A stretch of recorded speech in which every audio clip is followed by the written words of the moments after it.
Buenos tardes, mi nombre es José Miles. Bienvenidos a otro episodio en Más Allá de Zona Roja. As you can see, I'm on location in Mexico because of high winds in Rosarito. And I have intermittent power in my house. And I don't think you guys want to see me attempt to do the show by candlelight. All that being said, please, if you appreciate this show and this channel, hit like, hit subscribe, and share this show on all your socials so we can get the word out about how fucking rad this goddamn channel is. Before diving into the banter and yes, the inevitable dick jokes, let's start by acknowledging some of the frustration that many of you out there might be feeling right now. Whether you voted blue, opted for a third party, or abstained from voting altogether, it's safe to say there's a lot to process. Now, while tonight's episode won't delve into the ins and outs of political strategy or the latest electoral breakdowns, it's worth reminding ourselves why shows like this one are more than just sports talk. In a field so dominated by right-wing narratives around labor, particularly in sports, where so many of us come for player stats and behind-the-scenes scoops, pushing back against anti-labor sentiments is essential. Just on my way here to TJ, I caught a segment of the Colin Cowherd show where he actually celebrated football's superiority because of the NFL players' weak labor union. He touted the idea that a lack of labor power somehow keeps players from ruining the game by asking for fair pay. Meanwhile, Boeing workers recently achieved a significant victory through a 2-month strike, winning a higher pension, match, and better pay. As leftists, we see labor victories as essential, not greedy or selfish. True solidarity is realized through labor struggles, and it's these hard-won gains that we ought to champion and not demonize.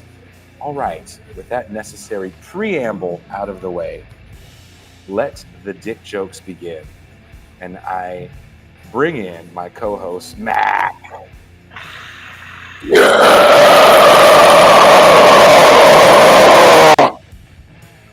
As you can see, everybody, I'm wearing William Tecumseh Sherman on my shirt, and the caption underneath it says, "Undefeated out of conference." So it's one of my favorite things to wear down south. Now, if you instead of just burning the South to the ground, he would have thrown some salt down, I think we might have been better off in the long run. If I would have done what in the background? No, if old Willie Tecumseh Sherman, instead of just burning the South down during the Civil War, he would have tossed salt down behind him, I think we would have been better off in a lot of ways. Yeah. I mean, again, I don't want to get too much into the ins and outs of strategies or all that. I was on Left Reckoning last night as a favor to David Griscom to kind of talk about election night. On election night, which I was trying to take off. So, yeah. I did want to ask you, did you hear that Colin Cowherd shit? He was like, the NFL is great because their labor unions are weak. He literally said that. And this is what kills me about fucksticks like Colin Cowherd. He is the last man standing. And when you get into the, like, we'll say Fox Sports and ESPN, over the last 15 years, they've fired. How many big names do you see on ESPN anymore? Hardly any. Like the old graybeards, they've all been let go. Yeah. Because they want people to work for nothing at these billion-dollar companies. And because of people like Stephen A. Smith and Cowherd, and to a point, Shannon Sharp, yes, because they can just spout off at the fucking mouth. Bayless is in there too. Sorry, everybody, I didn't mean to leave him out. But because they fucking, spout off at the mouth, and 90% of it's absolute nonsense, they make upwards of $20 million a year. And what service do they actually provide? It's just like we've said a million times. It's controversy, right? And it's just controversy. And to that point, because it exists in this realm too. I wrote about it on the most recent issue of the Crisis Papers, which is out now, and you can get wherever you are watching or listening to this show. There is a link in the description, and you can get the latest issue Numero cuatro of the Crisis Papers. One of us is the killer. Celebrity, cancel culture, and the illusion of politics in neoliberal realism. But anyway, First one of off, the things. phenomenal plug. Phenomenal plug. And two, Dude, it's your favorite co-host's birthday on Sunday. So as a gift, go become a patron, right? And keep it going. I know shit's about to get really weird here. Let's be honest. Oh, wow. Okay, we might see some crazy tariffs, which means it could get worse than it is. So Is there what's your favorite band? Oh, my favorite band? It's Stone Temple Pilots to this day. If I got you a dope ass Stone Temple Pilots, you want a hoodie or a shirt? A shirt. Because your boy Long sleeve or short sleeve? Short sleeve. Because I'm covered in tattoos. I want people to see this shit. I dude, you don't understand. I just got this thing, and I'm gonna get it. I'm gonna get one for you. When Kenzo Shibata came down here, he lost his mind when he saw this store because of all the shirts they have. Hunter, your words wound me. It's Pascal's birthday. Oh, dude, that's rad. Rosemary's Baby. So yeah. I'll get you a Stone Temple Pilots tee tomorrow. Oh, thank you. But yeah, go be a patron and tell your friends about us, because Jason and I need to get enough money together to buy an island so all of you can come live there. And we'll just have the weird island commune where we don't really do a whole lot of work. We'll help you throw up a shack and we just hang out. Nuri said he doesn't like STP. I will say this about STP. Oh, look, I'll defend you on STP and say this. I was like Nuri, and I was in the fuck STP bag because I thought they sounded like a ripoff Pearl Jam. And then I was on tour with the band that liked bands I hated, and they played that. Was it number 4? Is that record number 4? Pearl Jam's album, yeah. No. STP's album, yeah, with the vinyl star, yeah. Oh my God, that's with like Sour Girl on it and Vaseline and all that shit. Mm-hmm. That is one of the best rock records that has ever been made in the last 30 years. Dude, if you hate that band, listen to that. Just listen to that record. Yeah, number 4 and Purple were phenomenal. Now, Core wasn't bad, Nuri. I'll be honest. Songs from the Vatican gift shop sucked ass, but at that point, Wyland was doing his yo-yo. I'm clean. I'm an addict again. I'm clean. I'm an addict again. And really, the only music I liked after he left STP the first time was his jazz stuff. And it made me really appreciate. Well, Hunter, come on, dude. Like, ACAP cooking is where it's at. Okay, all cock and balls. You know, on the island commune, you're going to be required to cook in the nude at least once a week. Don't care what meal. Do you see this comment on the screen? Yeah, but you know what? Jason's going to be like, hey, welcome to Rosarito. They're going to be like, I know, I came down here because Harris lost. And Jason's going to be like, bitch, get out of here. Just I'll be like, I see a mat behind you. Are you a yoga instructor? And it's just like, boom. Yeah. He's like, listen, I could live with the live, laugh, love shit on the wall in the living room, okay? But I got to draw the line somewhere, okay? Oh, dude, I have a buddy who he lives near me and Ben, and very apolitical gentleman. And there's a coffee shop. I wouldn't say walking distance from us. It's a good little walk. But anyway, he's been going there to just do work because it's a coffee shop, I shit you not, Mac, on the ocean with this just gorgeous view. So he goes there. He's like, Jay, I found this coffee shop. Yeah, we all know about it. Anyway, next to the coffee shop is a yoga studio. And he goes, hey, man, I found this chick for you, man. I think she's right up your alley. She had long titties. Oh, Mercutio just said, pack up that yoga mat and long butt and get out of here. He said that. He called me from the place to tell me this. That's an amazing friend. That's what that is. That is an amazing friend. You know, yeah. I just start a coffee shop / yoga studio. I don't know how well that would work because like coffee will give you like the shits, you know. You go into like downward facing dog and you just hear like 15 women fart at the same time, you know. There's some weirdo right now that's slapping serious ham to that idea. Oh, dude, he's just like while drinking coffee, he's just like, This is all over the place. yeah. Hey, you just have a seizure? Bro, get a fleshlight, okay? Oh man, you on that fart shit again, bro? But yeah, that's yeah. But Cowherd, circling back to sports. Yeah, Cowherd though. Like Cowherd's the fucking worst, man. Yeah, exactly. It's a recipe for Code Brown, Eric. It really is. Like Mac and his hot coffee and even hotter yoga. Here at Mac's Cafe, we serve our coffee at 110 degrees and do our hot yoga at 120. You know, Can you just imagine if we had a douchebag yoga place open and people were like, "Oh, is this a yoga studio?" We're like, "Yeah." Just in shirts unbuttoned to our navels, just like, "Yeah, yeah." And what's up? Yeah, it's yoga over there. We don't care. Yeah. Woman comes in, hey, you got some long titties. You ready to do some yoga? Hey, that's a pretty flat ass. You ready to get at this? Those yoga pants are doing some heavy lifting there, huh? Yeah, come on. I can just hear the patron subscriptions just dwindling. It's like a game show. No whammy, stop. Do.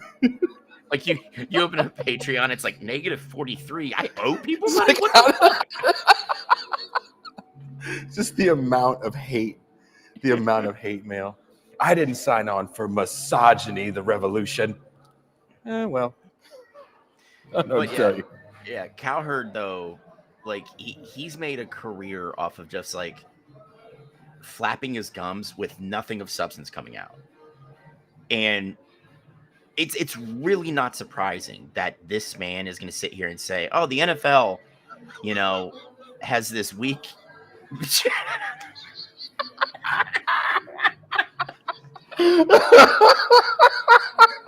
Yo, These fools are crazy tonight, bro.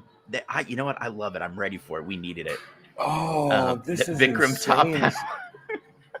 This is like, you guys have no idea the classy restaurant I'm in doing this show. But like when we talk about labor, and yeah, I get it. Professional athletes make a shit ton of money now, but they still to this day only make around, we'll say 49 to 51% of the gross revenue, while still propping up a billionaire who's still making billions. You know, and I think everybody understands this is why I get beyond aggravated at publicly financed stadiums. Why are you giving a handout to a fucking billionaire? Let him go take out his own loans, use his own capital as collateral, and build his own shit. Especially if this owner, fucking Jimmy Dickhead Haslam, right, wants to control concessions, parking, merchandise. When he wants to control all that, getting most of the profit, it's... Oh my God. Keep going. Mercutio, stop it. Just keep going. But you know, when they want a bulk of the income generated by these new Tajma stadiums, right? Cutting the city, the county, and the state out that are covering most of the bills, fuck them, man. And I think we need a mayor or in county council of any stripe at this point to just stand up and say, no, use your own fucking money and build it. And if you try and move the team, great.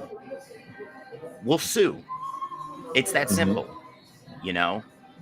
And I'm hoping when push comes to shove, Cleveland will be the first one to step up and do that. We'll see, because I think there was hope for the Browns. As Claus said, the Cavs are 9-0. The Indians made the playoffs. The Guardians, thank you. I'm sorry. Oh, thank shit. You. And you got them fucking native kids, too. Ooh, I'm telling my daughter on you tomorrow. God damn. Oh. I'm going to be like, yeah, guess what Jason did, Bailey? He said, Oh, "I picture your man. daughter with the Chief Wahoo face." Okay, that's how I look at your kids.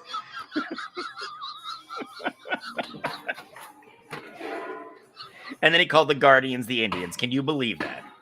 And then Bailey would take out a vendetta against you. You'd have like Oh, the God, world's that tiniest ninja after you.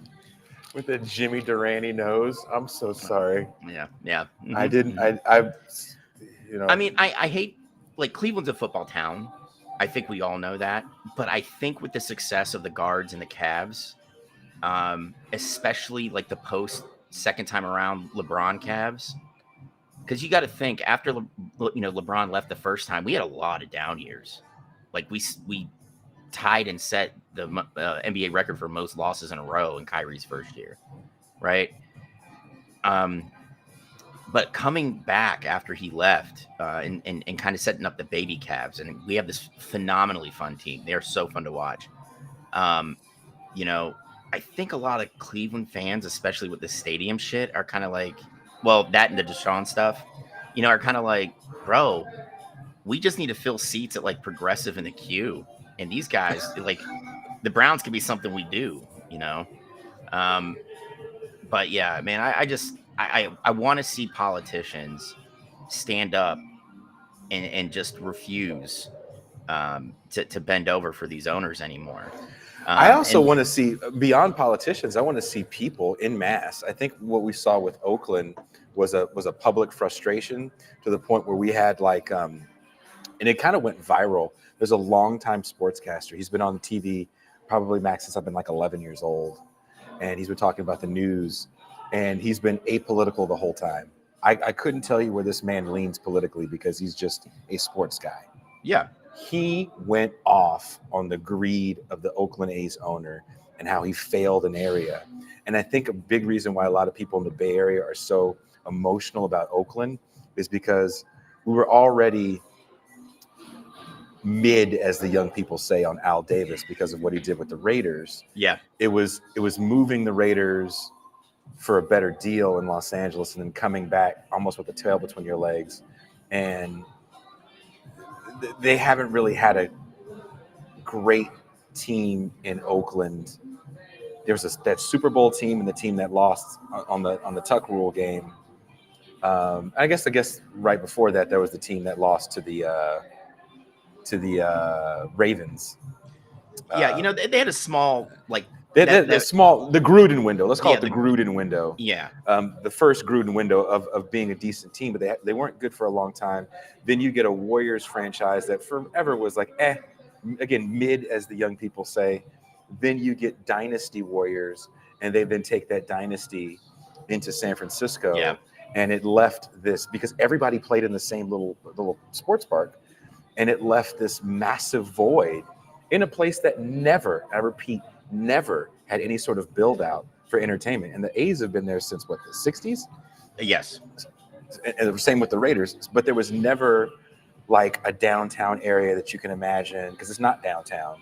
yeah And there's not even like restaurants you can walk to. It's like you fucking go to the game and then you bounce. They tried to build this little thing with an In and Out. Now that's closing, and there was a Walmart. And that should tell you how much they really cared about, building out that area. It was just never an area that people wanted to develop. And now that the void is there because the A's are gone, so there is no team in Oakland, a city that's massively larger than San Francisco. San Francisco is 7 square miles. Oakland is like 58 square miles. yeah And that stadium had a freeway entrance that leads you into the parking lot, and it had a public transportation system that lets you off in pretty much in the stadium. So to kind of have an infrastructure set up, we have this great park,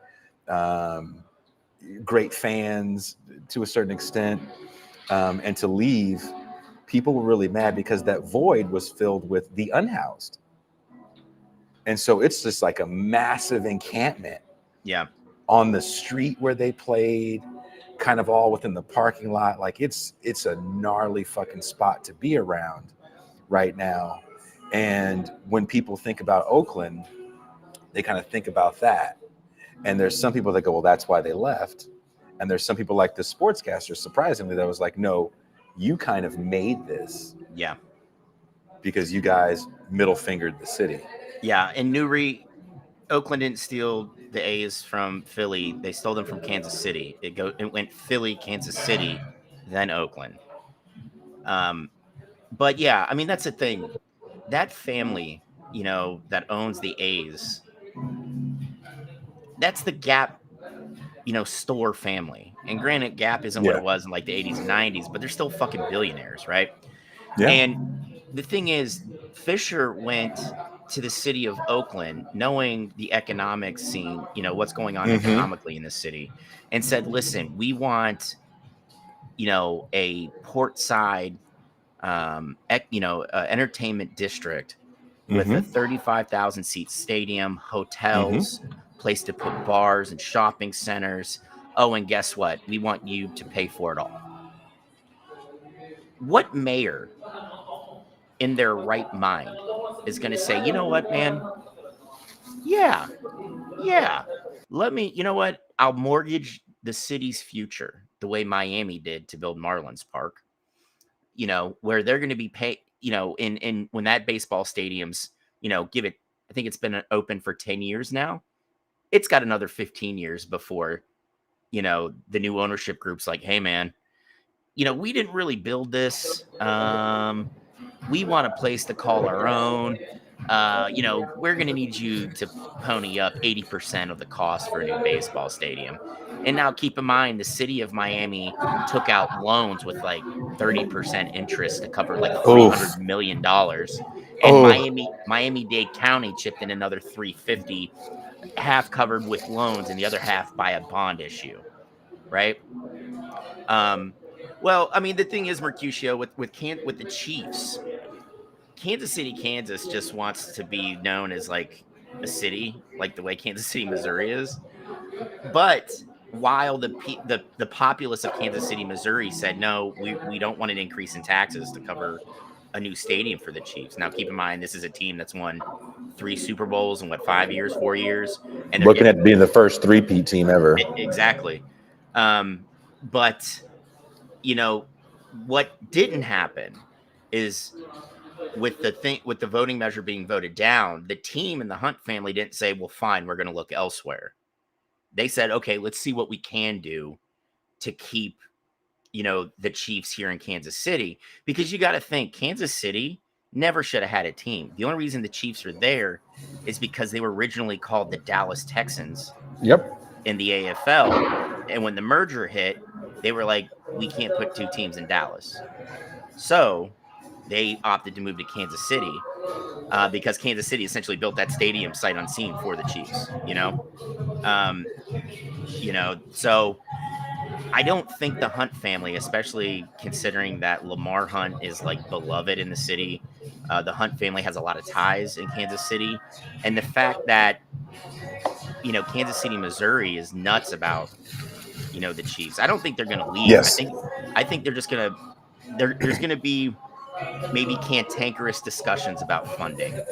And as there should be, considering you're trying to spend $2 billion on a single building, so I get it. But it's absolutely, and actually, Virtuoso, that is quite ironic that the Marlins Stadium is Lone Depot Stadium, but yeah, I mean, I think that's important, like you said, Jason. That's like a mass movement of people speaking out and saying, no, we're not going to fund this shit. Especially considering that we don't have the industries that drive stadium building the way we did in the 40s, 50s, and 60s. Those things are gone. So, and people forget. This is what kills me. Things like, the big massive stadium booms in the 50s and 60s when sports were becoming like big business. We didn't have to import steel and concrete and things like that.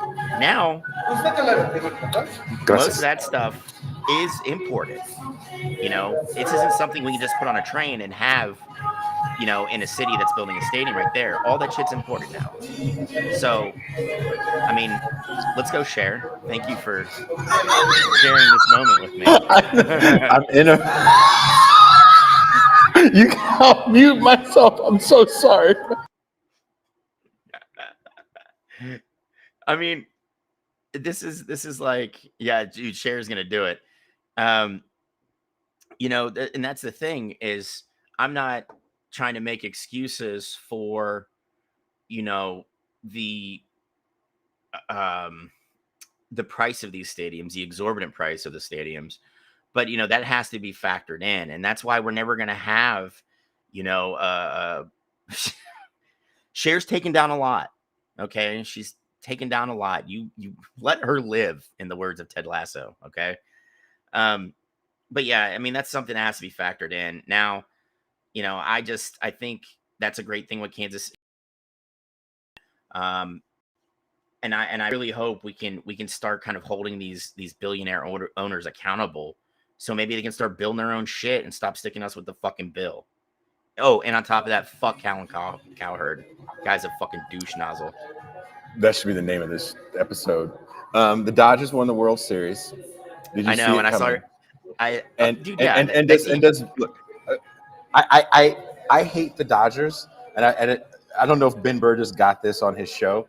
So the night of his book launch party in Los Angeles, we're doing our thing, we're speaking, and I was like, "Hey, do we have any time? Can we do questions from the audience?" They're like, yeah. So I grabbed the microphone, and I'm walking out as far as I can go and asking people in the audience questions. And I made a comment about hating the Dodgers, because I have to let people know wherever the fuck I am, I have no problem saying fuck these people that I don't like.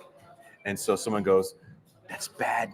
Fernando Valenzuela died." I was like, "And fuck him too. Like, I don't care. Fuck them all." Like, do you really think like I was gonna go, "Oh, No. I mean, I saw everybody like fuck the Dodgers, and I'm with you. Like they're the West Coast Yankees, but the Yankees knocked the guards out of the playoffs. So me being, in the words of one of my favorite rappers, the biggest fucking hater, I borrowed a Dodgers hat and cheered loudly and proudly against the boys in pinstripes. And I really don't think it was. I mean, I was surprised it wasn't a sweep. The Yankees, talent wise, had nothing on the Dodgers. Stanton got red hot against the guards, unfortunately. But I mean, Shohei Ohtani has shown with one arm, he's still a player. that's what blew my mind, dude." Yeah. And would you say that there was a meltdown in that last fit in Game 5 by the Yankees? Because they were yeah, up. yeah, that fifth inning was atrocious. Like I still have never quite understood why the Yankees won't shift Judge to first base. If he's such a great athlete, that should be an easy transition for him. Because he's not a great fielder. I don't think he's terrible, but I don't think he's great. And Do you think he's scared of the ball though? Like, he's one of them first basemen that's not going to want to. Well, I mean, dude, he's 6'7". I don't think he really has to worry about it. He just has to get his arm out. It still has to travel another 12 feet before it hits him in the face. Like, does he not want to take one hoppers to the shin? Is he one of those guys? I don't I'm know, asking man. a serious question. Yeah, I mean, I don't really know, but like, you think with the Yankees payroll that they would have been able to fill their roster out a bit more. But I mean, this year we saw a really weird trend in baseball where you had the bullpen carrying the load. The Guardians did it, the Tigers did it very well. And we've probably seen the end times for the 7 to 8 inning starting pitchers. Is that a good thing though? Because sometimes the guys just got great stuff, and when you pull them, your game can go from sugar to shit real quick. Yeah. And see, I don't think it's good. But it goes back to what we were talking about the one episode where pitchers aren't pitching anymore, they're throwing. Right? And with the proliferation of the that Tommy John surgery and those types of injuries, it makes sense. Okay, but what makes a bullpen great? Not seeing the same guy multiple times through the lineup. And if your starter's only getting you 3 or 4 innings, these guys are going to pitch multiple times in a series. And that's what happened to Cleveland. Like they were shit hot through the Detroit series and even the first few games against the Yankees. But the Yankees hitters started seeing these guys 2 or 3 times, and they took advantage of it. So I mean, it's a good and bad thing, I guess, but like I really think, especially come playoffs, you have to have a pitcher that can get you into the 6th inning. That way you can extend your bullpen. Okay, Vulcan, I'm going to stop talking about baseball real quick. The economic argument is that it uplifts the business around the stadium, right? Like, so like your bars, your hotels, the shops, whatever. About 8 or 9 years ago, Stanford University did a study of Major League Baseball, the NFL, uh, National Hockey League, and the NBA. There was only one city that had their economy positively affected by having the sports team, and that was the city of Cleveland during LeBron's second run, because it wasn't just LeBron, or it wasn't just Cleveland fans going to the stadium. It was people wanted to see LeBron, right? So you had people traveling to Cleveland to see maybe a once in a lifetime player. But the thing is, it also argued, people are like, hey, but look at the jobs it provides. One, they're seasonal. Believe it or not, teams will go to subcontractors, and each team, even if they play in the same arena, may have a different one, right? So you have seasonal jobs, which is essentially what they are. These people are only employed to work during that particular season, right? And on top of that, what people don't factor in is the bill to pay for the damn thing, which completely negates any kind of economic revenue generation by having the stadium there. Because some of these cities will pay for the stadium for decades. In 72, when Montreal had the Winter Olympics, they didn't finish paying that off until 2004. Now, keep in mind, the price tag for that was only about $2 billion. Now you have unfortunate things like in Rio during 2016, where they built all this infrastructure to host the Olympics. Hardly any of it's used now. And you have, I think that they went like almost like 60 billion over the projected budget. So like it's there is no real positive impact of having these teams.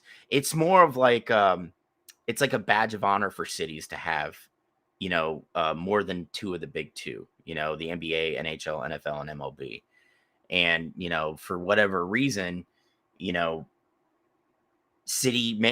city councils, county commissioners, and state governors put a lot of credit into having multiple sports franchises in their states, because we have 50 states, and dude, how many professional teams do we have? How many are in one city?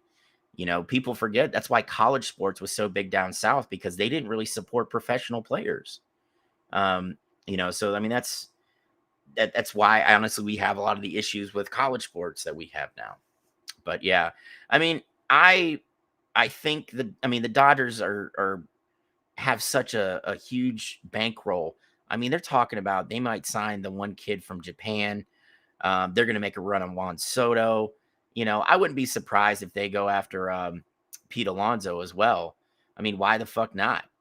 So like, I think the Dodgers are kind of here to stay. Like, people are always going to give them shit about the COVID World Series, but it's still a World Series. And the Yankees have a lot of retooling. And if Soto leaves, I think that's not going to be a hole that they're going to be able to plug, because Juan Soto is 26 years old.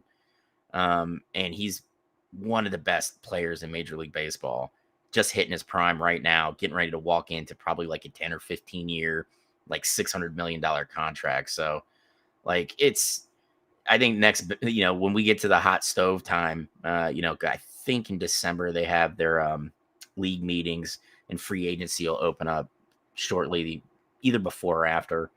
We'll see the Dodgers go ahead and open up the checkbook. Like, hey man, what do you need? Let's get you here. So, Well, I also want to talk to you about another thing that I found was that the talk around it seems to be a lot of hyperbole around shock value. So the college football playoff picture just came out, the first one, and it's still somewhat early in the season. Yes, I mean we're what for most teams we're at 9 games, some are at 8, Yeah, right? Like still a lot of season left. it's a lot of season left to play. So the teams are Oregon, Ohio State, Penn State, with some of the shockers being teams like Indiana, Boise State, um, Alabama's in there with 2 losses. Tennessee is in there with 1 loss. You know, the same old teams are there, right? These Yeah. kind of powerhouse schools that were going to be maybe overly ranked to start the season. I don't think Alabama should be in the discussion because I think they had some really bad losses. But I do like Boise State in there, and I actually do like Indiana. And what a lot of people have been saying, some of the larger names in sports, is like Indiana hasn't beat anybody, or this school didn't really beat anybody, or these people almost lost. Like Miami's number 4, and Miami had a lot of close games against Cal. That's kind of like that game against. Actually, it wasn't. It was even worse because Cal was up in that game, and then what I thought was a head-to-head hit was called not a head-to-head hit, and then Miami goes on and wins the game. Yeah. But Cal was up by like 18 in the 4th quarter. Yeah. But they still lost the game. But the bottom line is they could have won. They didn't win. Miami is victorious. They can put a lot of points up quick.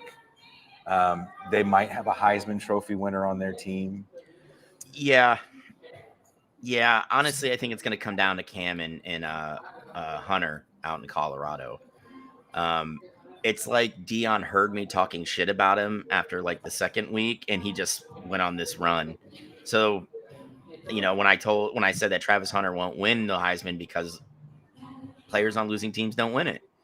Well, Colorado's in the mix to play in the Big 12 championship game right now. So, like, I think even if Colorado makes it to the conference title game and they lose, they're still probably going to get a good bowl. And I think that sets up Hunter for winning it.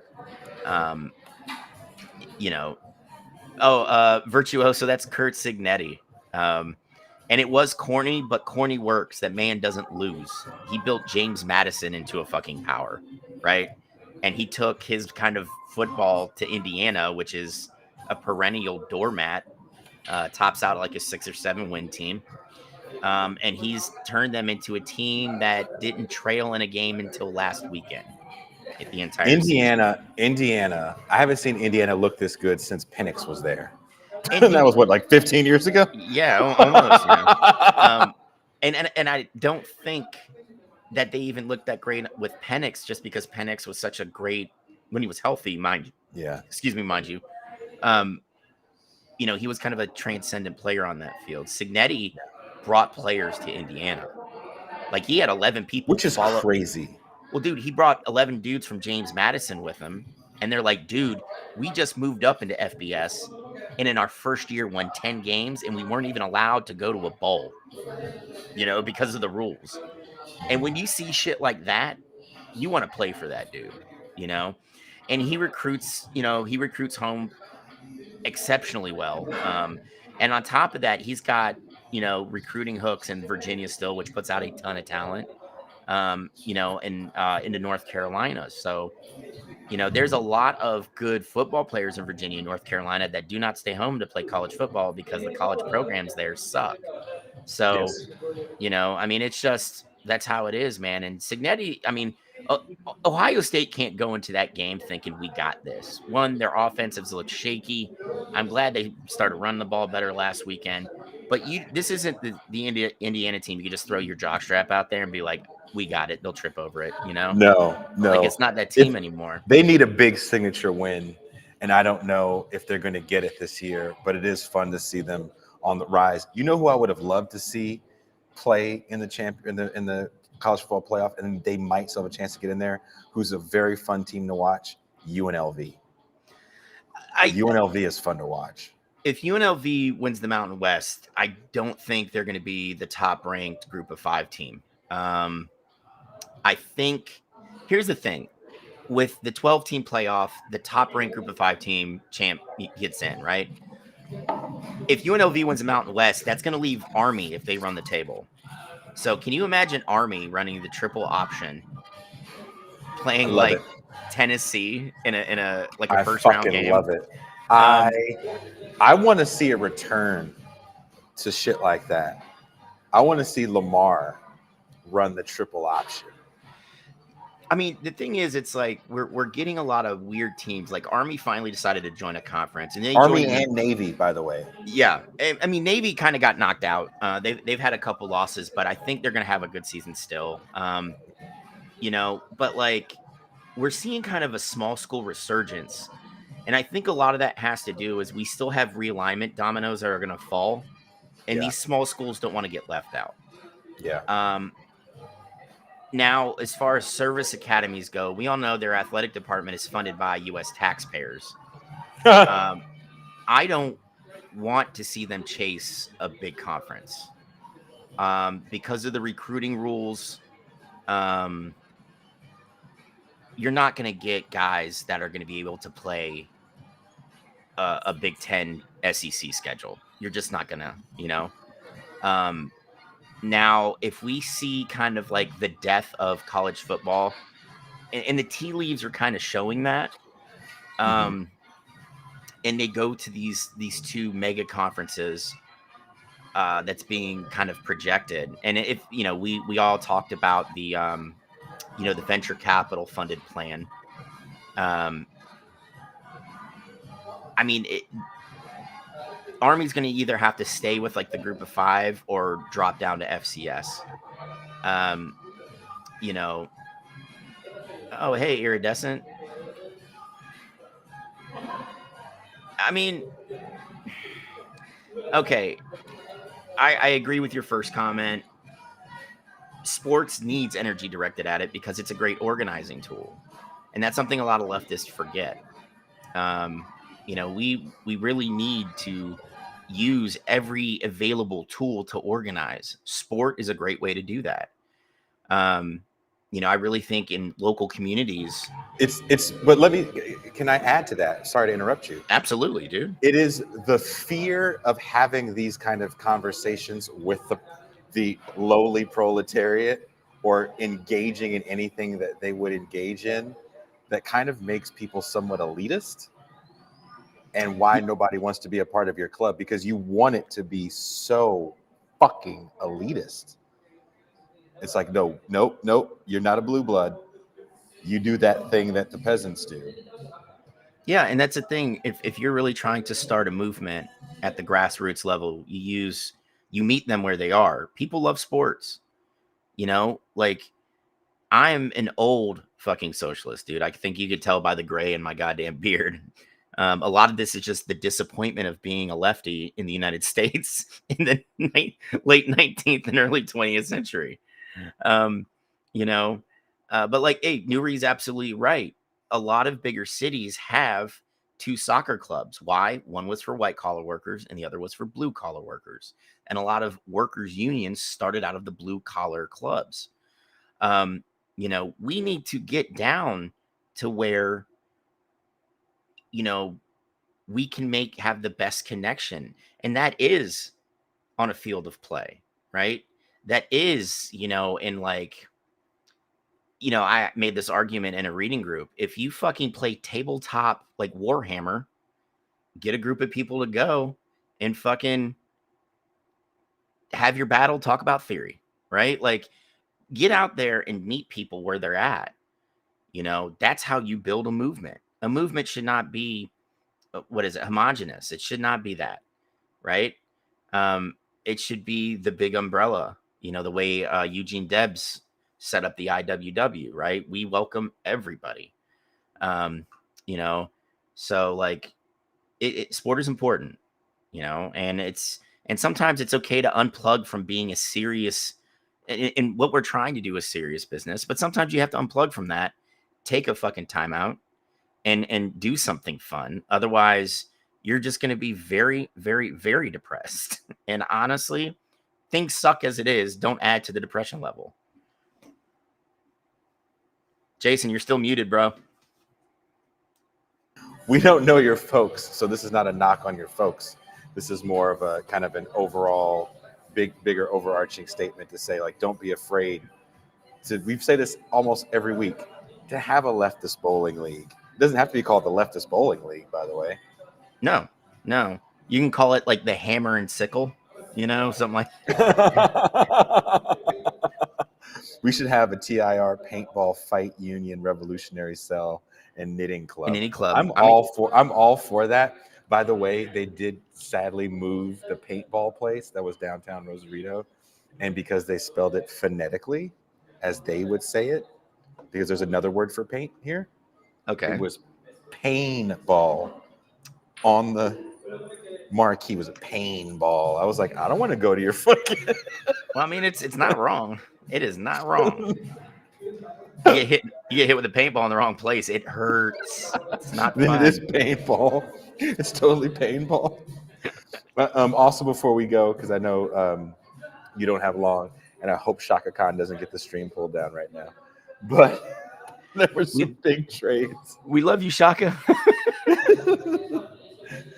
Like, if you see me do this, it's because I'm listening to it. We're gonna get it taken down, and Jason, you're just gonna end up with like a $6,000 check, and Shaka's just like, sorry, Shaka, Oh, look, dude, I'm getting sad, man. Look, I can't say the name because I read like I'm mildly tarded when people have a name that's all one word. But don't be sad, and we have to watch this show more because we're just silly. We get serious for like a little bit, but since we don't have a long time on this show tonight, you don't get to see all the silliness. But go back and watch, like, not the last episode, but the one before that, because I'm sure we derailed about 45 minutes in, and then it was just a straight 2 hours of ridiculousness. Yes. Don't be afraid to be ridiculous. Don't be afraid to have fun. Fuck it. Don't be afraid to ask for a hug. If you don't hug your fucking homies, if you don't say I love you when you walk away from your homies, they're not your homies. That's right. And iridescent, you get one crack at life. That's what you got. You can still do great things that are heavy, but you should take the time out to enjoy it while you can. Oh, dude. When I saw Mac for the first time in real life, big hugs. Oh, yes. Big hugs, man. Oh, yes. If you don't give big hugs, dude. And I didn't want to leave. That was the shitty part. I had to leave the next morning. I just wanted to stay up there, like sleep on a bus stop bench before they throw in like the armrest, so I can't, Like, well, we don't. I'll be honest with everybody watching the show right now. If you've ever been to a live gig, a live thing that we've done, that I get so stoked for after the show because we're going to find somewhere to kick it for a while, and we're going to kick it till we can't kick it anymore. Yeah. And at the last live thing in LA, I think we had to wrap at probably around 10. And we walked across the street to this bar, and we kicked it to this bar until damn near last call. Yeah. I mean, dude, we kept going until like 5 a.m. and Pascal was over there. Pascal was dying. He's just like, he was out. Yeah. Me and Pascal like ordered McDonald's and shit. Yeah. No, we had barn was just wasted. Dude, the best bar I've ever been to. We walk down the street and none of the bartenders spoke English. We're like the only 3 white dudes in there. And I was like, yeah, can I get a vodka soda? And they just poured vodka over like 2 ice cubes and then hand me a bottle of Pepsi. I'm like, this will do. This will do. Thank you. We like it's moments like those, man, that remind you of why we do this shit. But anyway, back to ridiculous sports talk. There were some NFL trades. There were some NFL trades. And I want to say this before we get into the NFL trades. One of the things that I always talk about on this show, or we talk about on this show, is the neoliberalization of sports. This idea that you have to have these moves done in the middle of the season because it makes the game exciting. Mm-hmm. And there was a tracker that the Atlantic did that I thought was kind of shocking. Not the Athletic, sorry, the Atlantic. I was going to say the Atlantic. Sorry, I mean, it's the sports side of the Atlantic. That's how I look at it. But anyway, it was like, okay, these are all the moves that basketball does mid-season. These are all the moves baseball does mid-season. These are all the moves football does. They don't do as many. And I was like, of course they don't do as many because not just the contracts, it's a different game, and you can't plug and play as easy Yeah. as basketball and baseball. And sometimes you need a certain kind of team cohesion to get the coach's vision down of what you want. And I'll give you a good example. Detroit they made a move, but Detroit's also making a move for a bigger playoff push. Yes. But earlier on, Dan Campbell, almost said Quinn, is trying to mold Detroit in the image of a team that he wants them to be. And Yeah. it took a little bit. It took a few years for that to happen. Now we're seeing the team that he wanted. Ass as Go. long as Detroit has, Oof. yeah, it's gonna take a couple years, you know. And but that's what I love about Dan Campbell. Like he remember he was the interim coach in Miami for like half a season or something like that, right? And everybody, you know, he was the tight end coach, taking over as the big, you know, the big cheese, so to speak. And he's like a big rah-rah guy, you know, like maybe not like a college level coach, but he's all about making sure morale's high and having a good time. And all the pundits gave him shit about that, all of them. And just look what it has done for that team in Detroit. Morale was in the toilet. You know, they're coming off drafting just the shittiest run of wide receivers ever. You know, now if Jason does Rasputin, he's got to do the dance that goes with it too. We would probably hear his knees over his singing, but you know, I wanted to do the show in the metal bar. I texted Mac. Was it Saturday? I texted you or Friday? I think it was Friday or Saturday. I can't remember. I was at the metal bar where I wanted to do the show, but I knew it would be too loud. I knew there was nowhere I could go that metal wouldn't be just, you know, too loud. Right now, for some reason, disco is a little too loud. But I was this close, Mac, to just trying to do the show from there, because I think you would have really appreciated the vibe. Because when I walked in Saturday, they were playing Slayer. Then after Slayer, the Metallica came on. Oh yeah. And then like Iron Maiden came on. I was like, this place is so beautiful. We would have been pulled down in 3 minutes, you know. Because you would have just seen me. I would have muted myself. You would have said, "Run to." Yeah, you would have heard it all. But yeah, I mean, so like what Campbell's done in Detroit's been phenomenal. And picking up Zadarius Smith from Cleveland, that's a great short and long-term move, because you know, if he pans out, like if he fills Hutchinson's shoes, which Hutchinson still might come back for playoffs, right? Even after that break in the leg, because he had a tib-fib break, so it wasn't like that was a simple crack. He busted that shit up. But Smith, and like on that defense, I think he's going to have a good like half season there. And then if Hutchinson can get back and just be like at 80%, you know, that sets up Detroit very well for another deep playoff run. Because you got to think they made it to the NFC Championship game last year.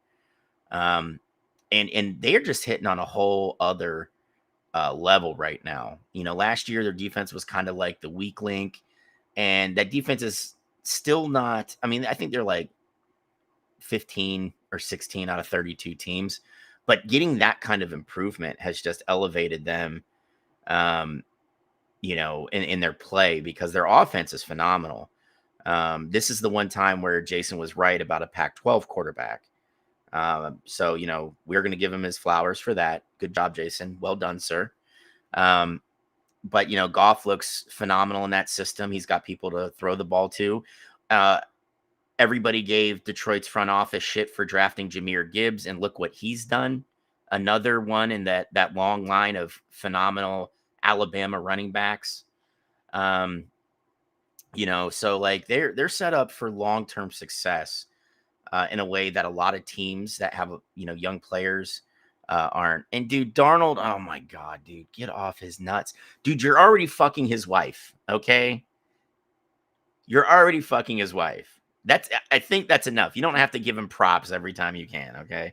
No, but Darnold looks like he's got kind of a second lease on things.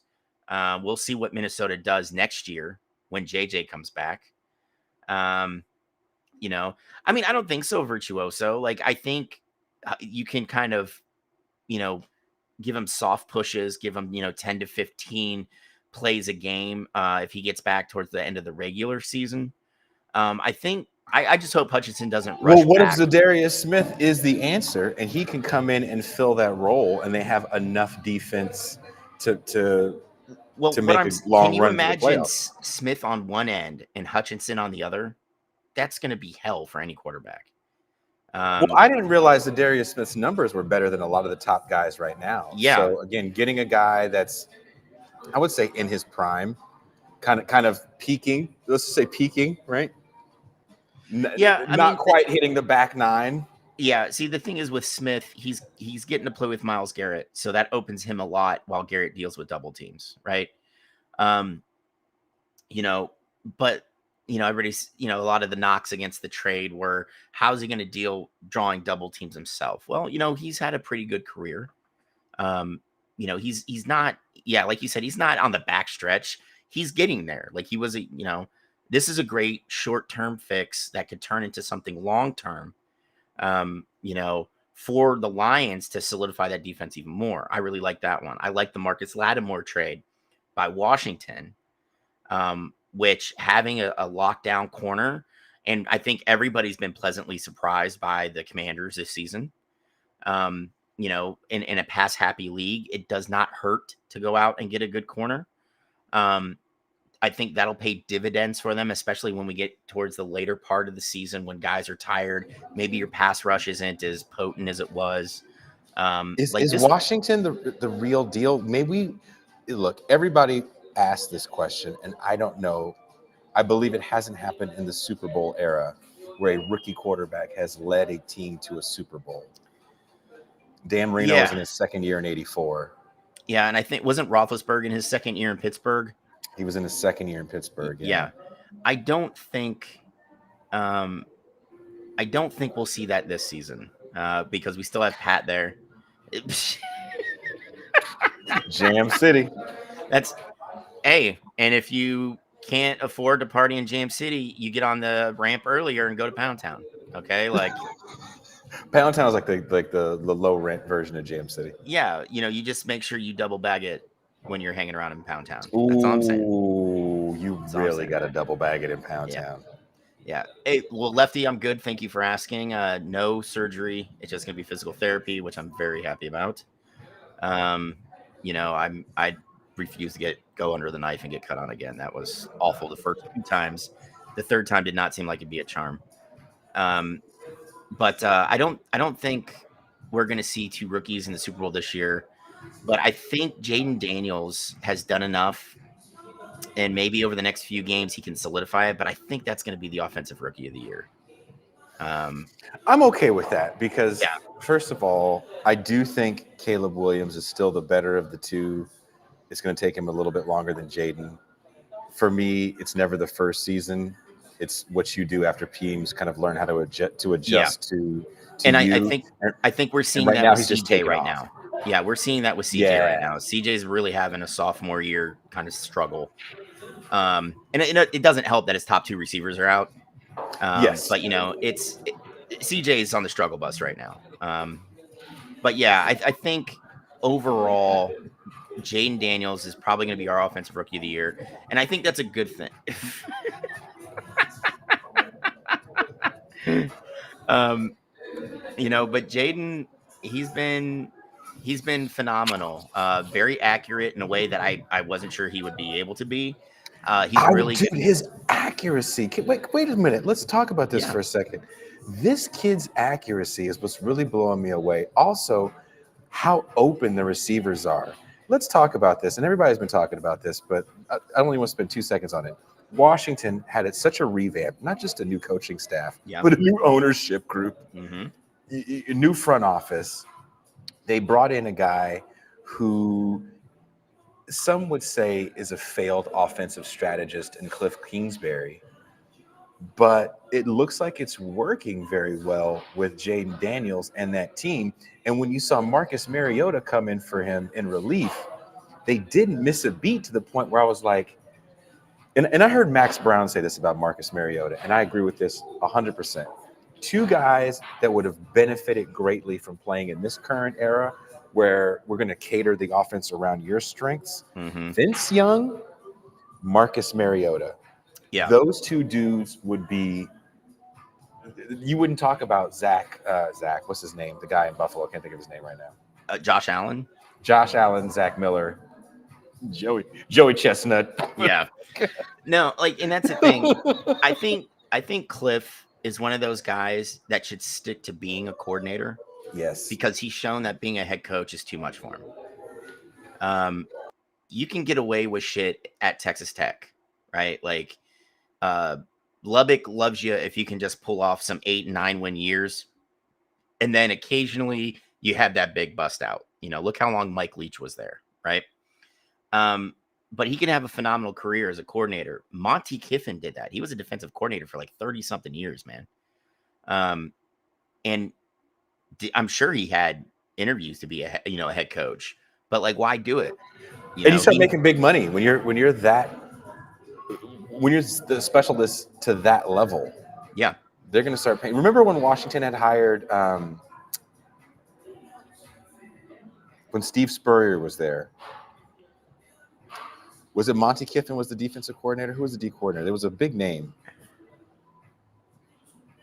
Oh man, hold on. Because it was kind of like a coach for offense and defense. Yeah, hold on. I'm gonna Google it. Because I wonder, it was a big time defensive name that they hired, and that person had made like $1 million a year, I believe. Okay, so he had Joey Chestnut sounds like a secondary character from The Sopranos. Okay, let's see.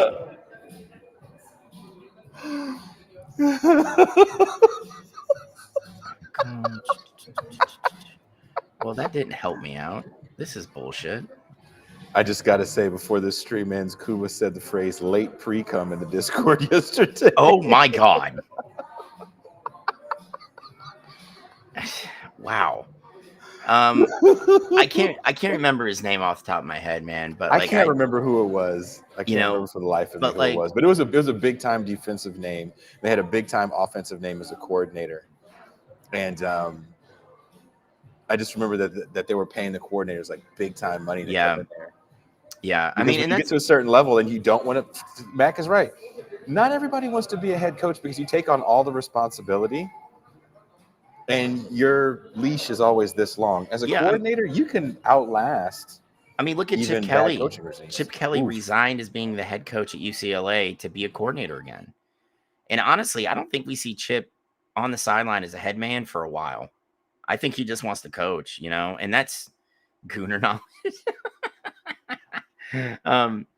Yeah, but Washington's had a great turnaround. I think the NFL is a better league when Washington is relevant rather than being a doormat.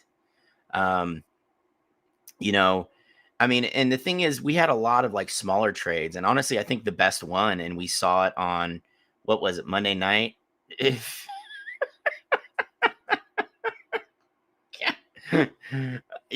Was the D-Hop trade to Kansas City. You're still muted.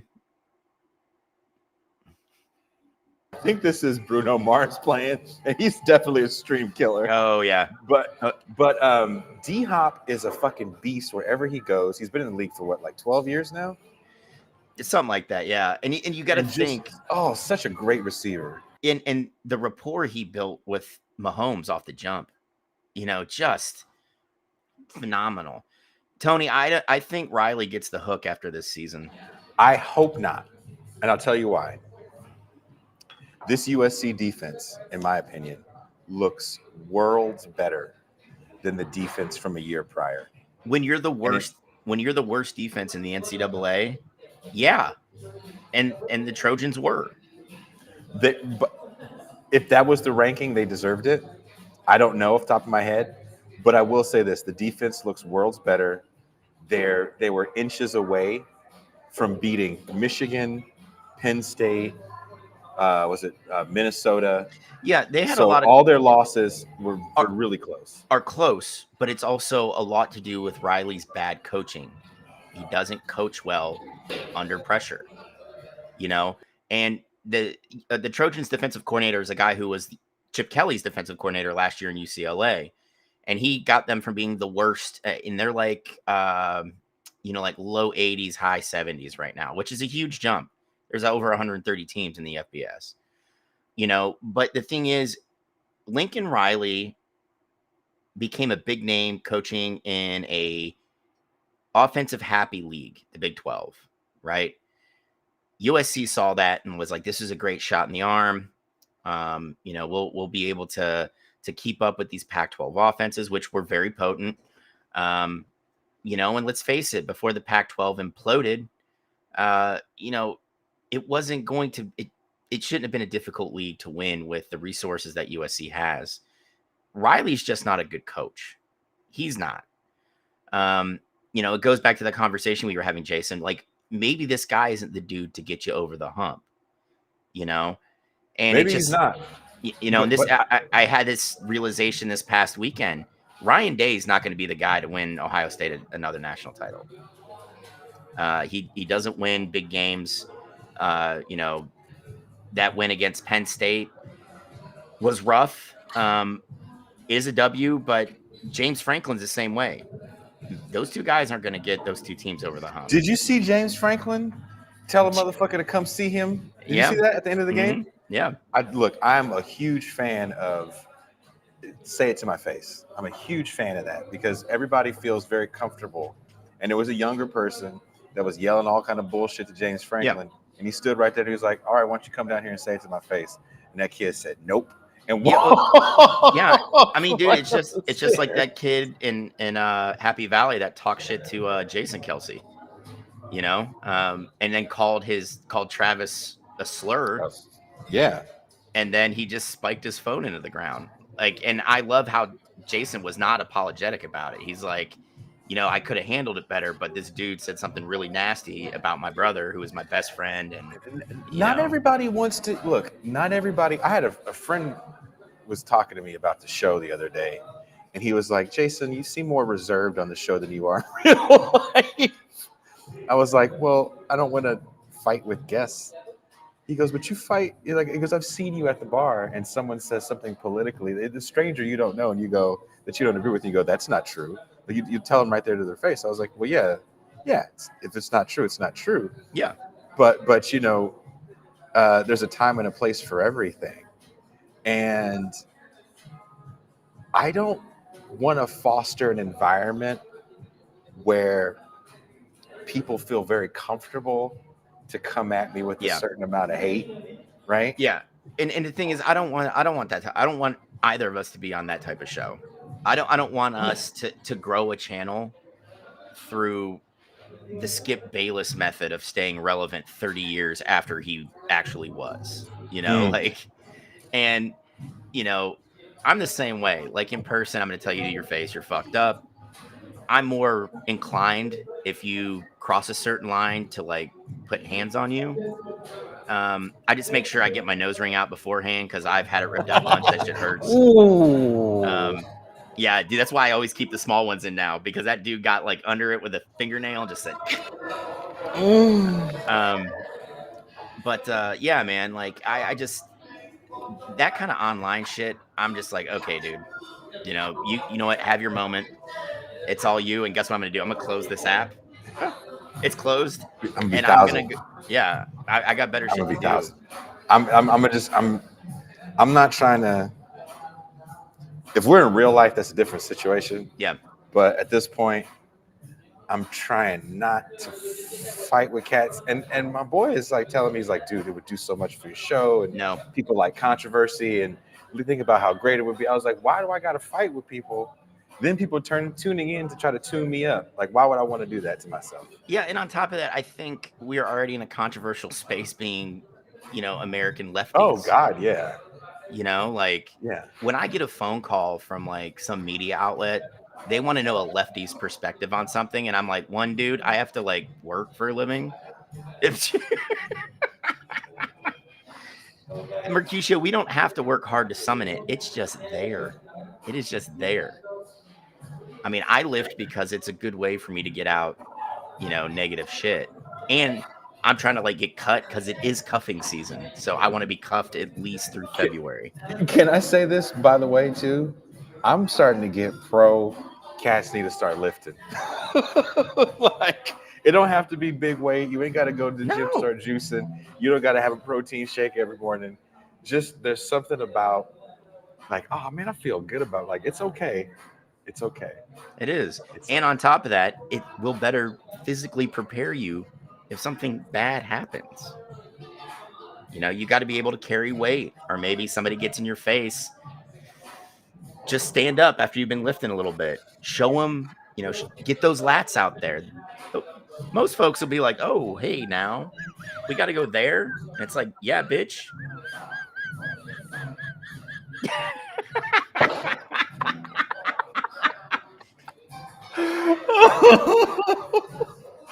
oh shit. Honestly, Kush, a lot of leftists need that to happen. Have their hair pulled and smacked around a little bit. You know, I had a discussion where someone said, if you're not reading theory, you're doing it incorrectly. I was like, no, you can listen to it. Like literally, the best breakdown of Capital wasn't me reading it and taking notes. It was having someone else break it down Barney style for me. And I was like, oh, well, that makes more sense now. You know? And I had some dude that was like, it's only hard read because it's translated from German. Hey, Hunter, I'm with you, dude. Your mom is translated from German. Yeah, you know, like, oh, okay, so I should read it in German? No, fuck you, dude. Yeah, eat all the dicks. A group of 3 dudes broke every volume down and put it out as a podcast, and I was like, thank God for you 3. Thank you. You know? And I'm just like, you don't need to read shit, man. Just absorb it. You know, if you got to listen to it, listen to it. If you got to read it, read it. You know, if you've got an illustrated version of it that makes it easier for you to digest it, fucking get into it. Like, who gives a fuck, man? It goes back into that elitism thing you were talking about, though. Yeah. You know, like, it does. We don't need to be elite. What we need to do is be effective. There's a difference. Ooh. See, you over there speaking the truth. Dick eating is very German, says Nuri. I eat the bratwurst, yeah? Yeah. To Hunter with his comment about big titty goths.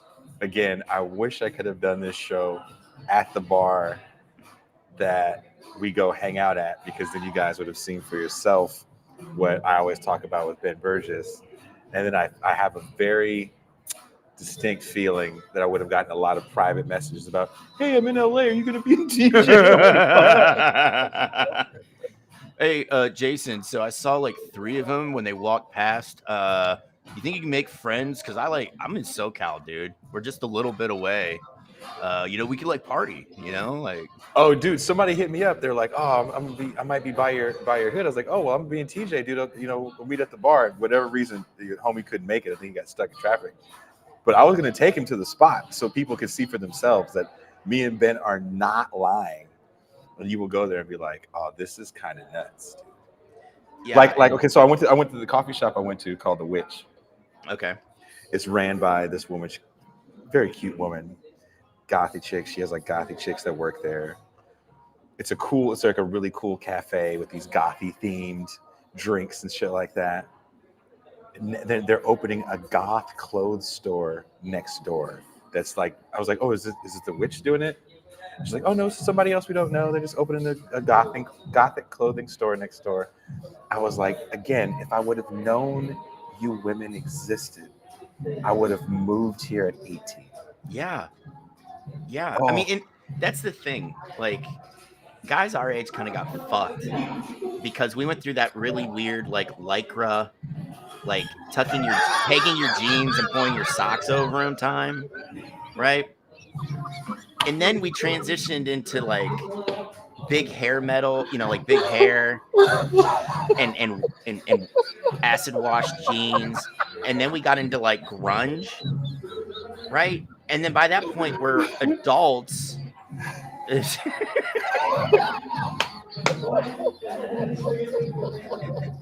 they just show up like in what was it? Old School. Yeah, I'm here for the gangbang. Jason's just like, what? Oh my god. Like, Mac, you don't understand. damn, dude. When you hear some of the shit these people say, they're like, word, you listen to this band? You know this band? Really? Oh yeah, this is my favorite Susie and the Banshee song. How old are you? 21. Oh god damn. Nah, dude, it'll be like 45. You'll be like, Oh word? man. Damn. Those Extra women were longs, extra longs. on the flattest of ass, you know. Shit. Yeah, dude. And the thing is, it's like those are the women that got in on the ground floor. You know, they walked so everybody else could run in the goth community, you know, like DC Black's show has transitioned. well, I mean, DC, let's face it, you listen to the sports talk and you're like, that's interesting, Mac and Jason. Thank you for sharing that statistic. But you want us to get to this point.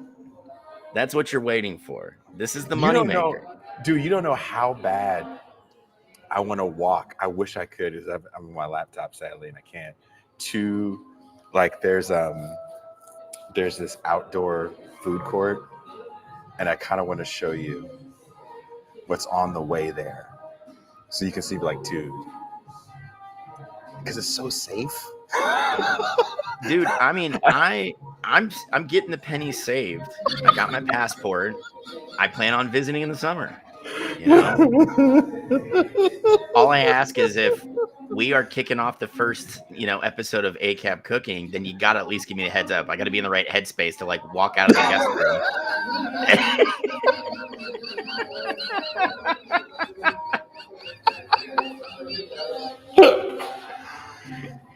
I really wish, like, I was really trying to film an episode, and there was a woman at my house that was gonna like film it, like hold the camera while I did it, and the look of worry in her eyes of like, she goes, "You can't do that." I was like, "I'll be fine."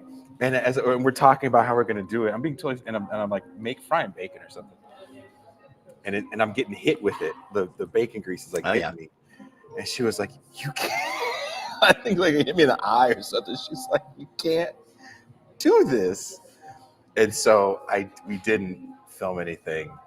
I still feel like I have enough self-hate in me and depression to do something that ridiculous and retarded, especially around the holidays when I'll be alone with no family. Yeah, man. I mean, we'll just like, I'll open it up, be like, hello, everybody. Here's the first episode of ACAB Cooking. Today, we're making cheese tortellini. And you just hear, and that's Jason hanging dong, on the counter.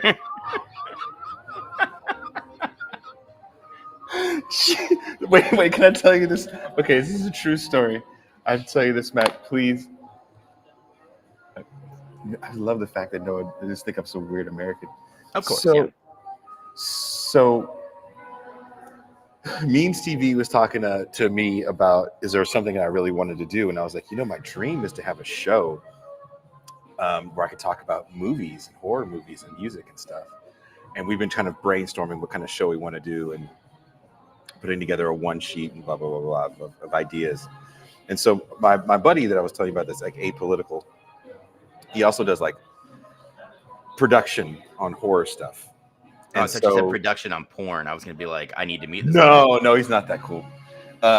So he goes, so for a while we were doing these live streams on Wednesday mornings because I would have a little time, and he lives by me and Ben. And so I would make breakfast for everybody, and he would just start kind of recording a Instagram on one of our phones, and we'd have a conversation about politics or whatever that. But, a lot of times we talk about movies and shit. So he's like, why don't we do a show where we watch a movie the night before, and then Jason makes breakfast in the morning, and maybe even the breakfast is part of it, where Jason's like making it, and we're talking about the movie and and how we're going to shoot it in my house and all this other stuff. And we're like, what should we call it? And I thought this name sounded great, but the look on Ben Burgess's face of we're not calling it that. I said, So my boy's like just rattling off. He's like, yeah, and then Jason's gonna do cooking, and then Ben's gonna sit there with commentary, and then I can shoot it, and we're gonna do the camera. And I was like, because what are we gonna call it? I was like, the sleepover. And Ben was like, no. He thought it sounded kind of suspect. Do you think the sleepover sounds suspect? That sounds like maybe a show for you and you're like a woman, like you knock boots the night before, like you watch a movie, that's bang, when she gets through the play-by-play, right? And then the next day, like you're cooking breakfast, and you do like a hot wash of the night prior, right? Like, so I noticed, like, when I tried to push your leg back, like I felt a little bit of resistance there. Were you like not into it? And she's just like, oh, honey, I'm 40. Like, I don't bend like that anymore. I had like a fuck injury when I was 21, and that hip ain't been right since, and you just like, that would be funny. And then like after a little play-by-play, you can just be like, you could talk about the movie or something, or maybe make her a foo-foo coffee, because I imagine you probably drink a lot of that, I totally do. I so do. I so do.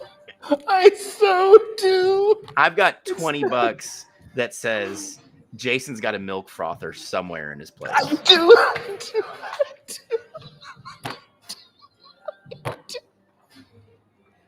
And see, I've suddenly come to hate milk frothers because my son asked for one, and he just frosts things like Kool-Aid or chocolate milk or just cuz.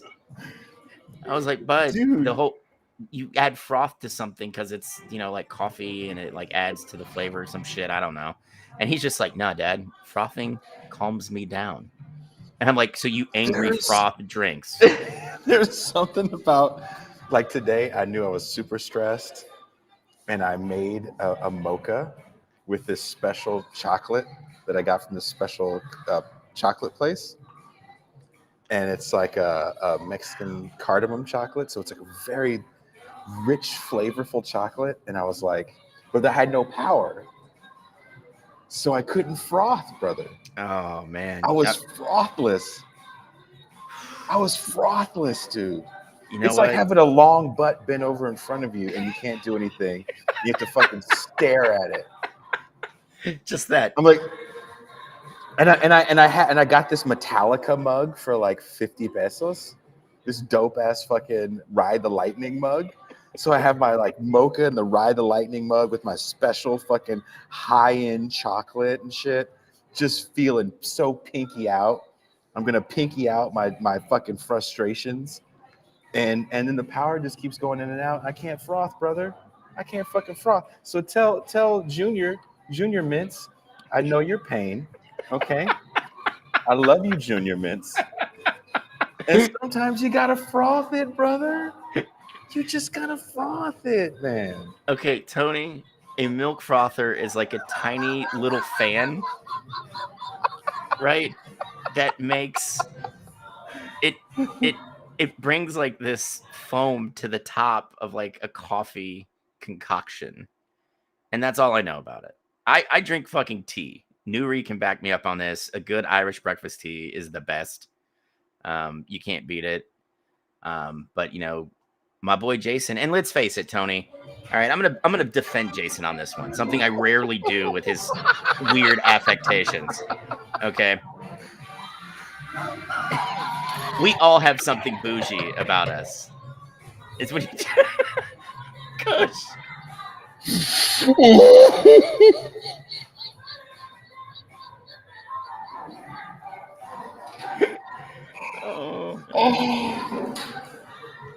Oh my God. I'm surprised milk frothing isn't like a Urban Dictionary sex term for like sucking on a pregnant, a lactating woman's boob or something, like. Yeah, but we all have something a little bit bougie, Tony. I like cool sneakers. Like for my birthday, I don't know if you guys know, but on November 9th, Nike is putting out the Wu-Tang Dunks again. I am absolutely getting a pair, and they're $150. So that's right. Remember, it's for the children. For the children. So we all have something. I don't know. Yeah, data. Oh my god.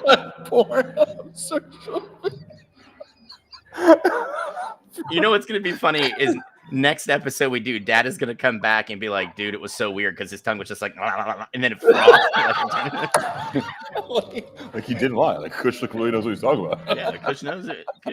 Kush knows fucking frothy blowjobs.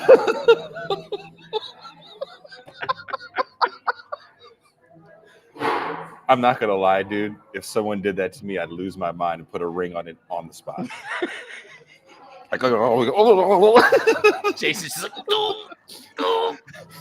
I'd be talking like Max Headroom for the rest of my life. Constant calf cramps, just like, no. It's amazing, but it hurts. Why do I like this? Ass to mouth versus froth to mouth. Dude, Kushlick has invented a whole new, like that was like the first time I learned about what a bussy was. And I like how you learned it, and then we had a show on Wednesday, and you dead ass were like, Mac, I just learned what a bussy was. And I was just like, oh my God. I thought that terminology was brilliant. Dude, some of the like slang now, they have like slang for slang, and I'm just lost a lot. Some of it I don't dig, like glizzy being a hot dog. That is something that you do on someone's stomach. Yeah, like I never understood. Like, where did glizzy come from as far as like entering the vernacular to mean a hot dog? That's the hot dog that I would have tried to give someone as a young person. Yeah, like skibbity is another one that I'm like, what?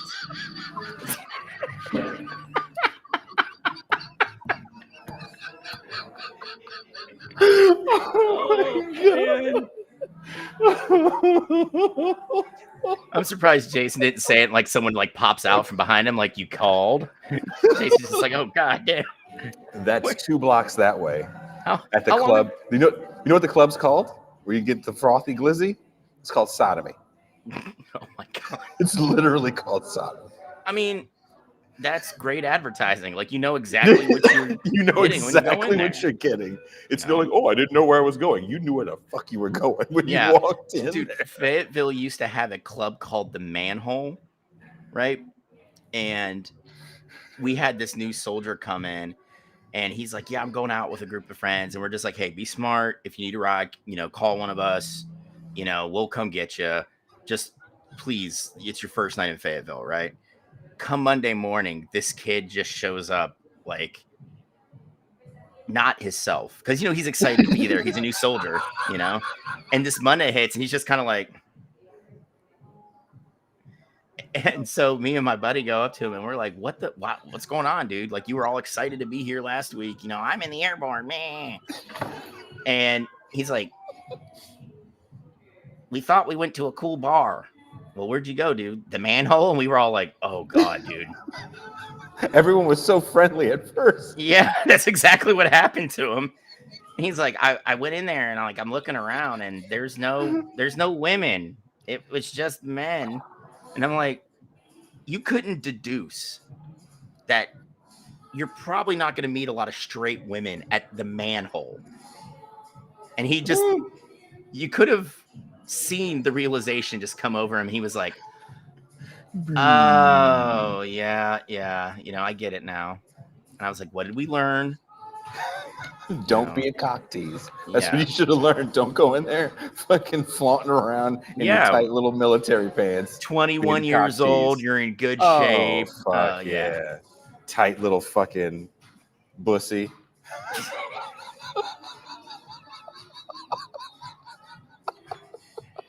Constantly dropping shit on the floor. What a fucking tease. Don't be a fucking cock tease. Dude, it sounds like that scene from Police Academy. November 6th, 2024, the last day anybody saw TIR on YouTube. Besides all the Shaka Khan songs in the background. Yeah. There's Mr. all this Miles, bussy talk. you referred to the bussy multiple times, and I don't understand what to do. You know.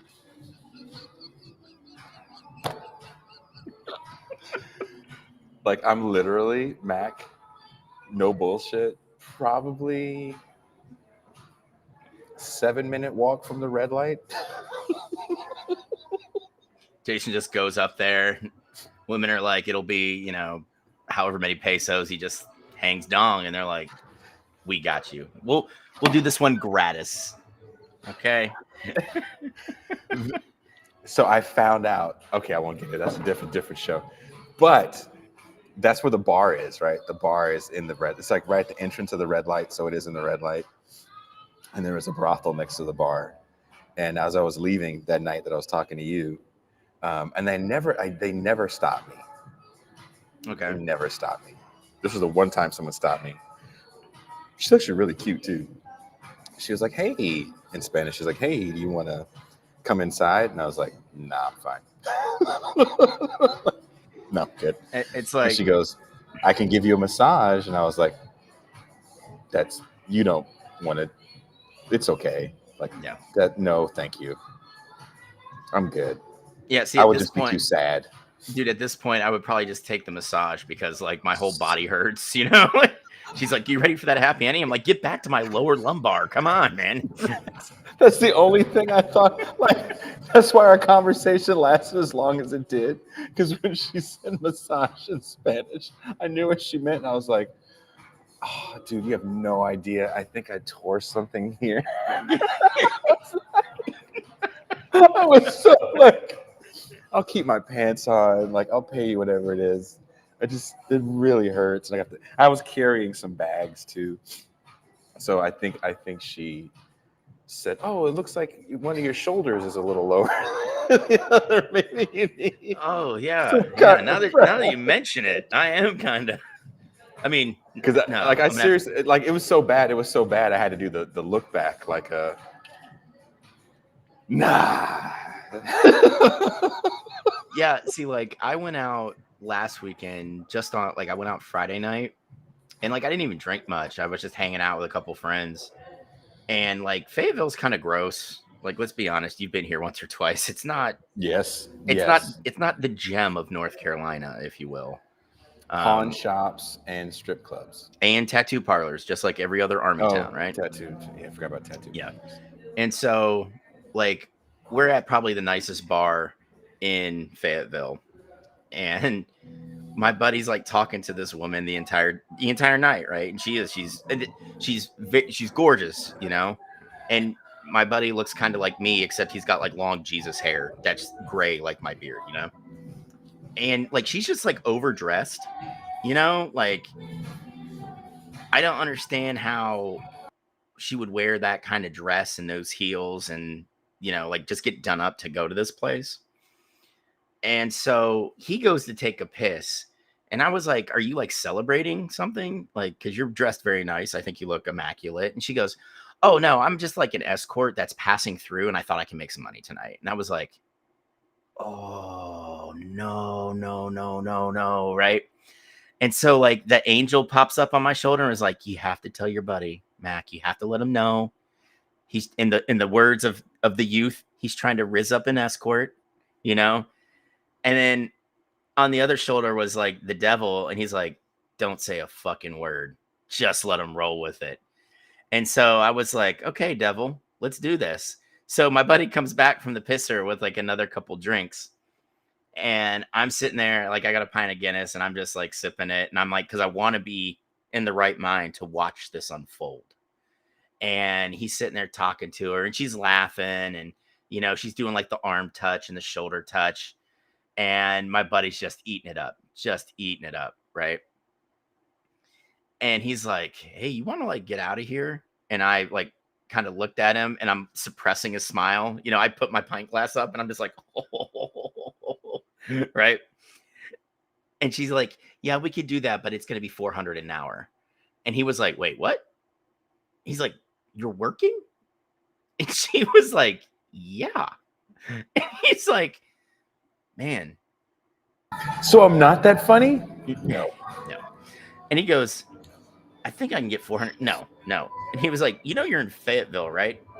And she was like, yeah, I'm just passing through. He's like, you might want to drop that because no one's going to pony up 400 an hour. Like, we're not generals here, man. Yeah, And Newry, no, the Guinness is not that good in Fayetteville, but at least at this particular pub I go to, they pour it correctly into a room temperature glass, which I love, rather than getting like a frosted beer mug. I've had my drummer Alex. I've seen him scold somebody over not pouring his beer correctly, his Guinness correctly. Yeah. And I wasn't embarrassed. I was more like, oh, I've never seen, because he didn't do it in a rude way at all.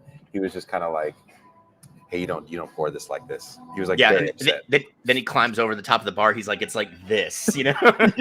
He was like, look at the head on this. I was like, oh wow, yeah, don't fuck around with that guy's Guinness. Well, dude, they have a licensure, like a license to learn how to pour it correctly. You get certified. So like, it's a real thing. You have to pour it correctly. It has to be a room temp glass. You can't just. Guinness is a treasure. You can't mistreat it.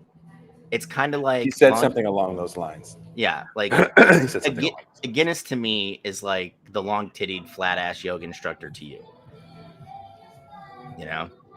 They just put it on the bar in front of me, and I'm like, oh, what's going on, girl?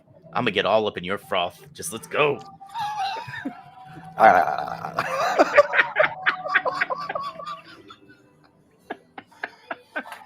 Oh man, But you laugh now, dude. You laugh now, but one day when you see me, I'm gonna keep it super secret. Y'all motherfuckers is never gonna know, man. Mac will know because he'll know me in real life. He'll be like, oh man, I know Jason's woman, man. Long butt.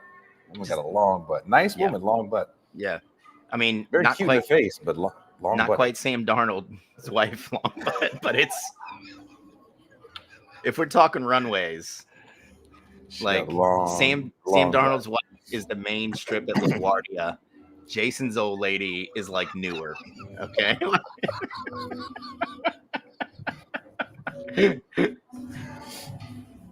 Oh yeah, that'll be me. All right, Claw. That's what I'm talking about. 9-0. 9-0. Cavs, bitches. Mac likes a Guinness with a frothy head. Yeah. If it doesn't end up right here on the mustache, it's not a properly poured pint. Okay, like that's how it goes. I don't think you can get Guinness here. That's a shame. Is it? Do you not know about the San Patricios Brigade that fought in Mexico in 1867? Oh well, it's 2024 and they forgot about them niggas.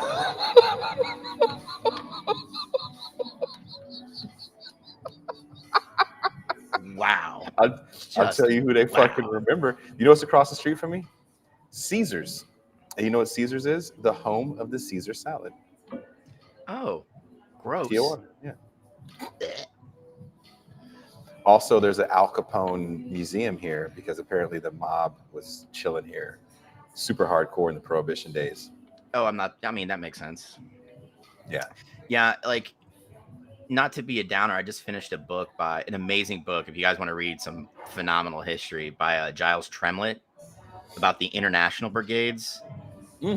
I just was a couple times just moved to absolute tears after what some of these volunteers went through. And then I learned what a lot of the German volunteers ended up doing post-war. And I was like, oh, they kind of sucked. They ended up leading a lot of the Stasi positions in Eastern Germany post-war. And I'm just like, oh, that's gross. That is so gross.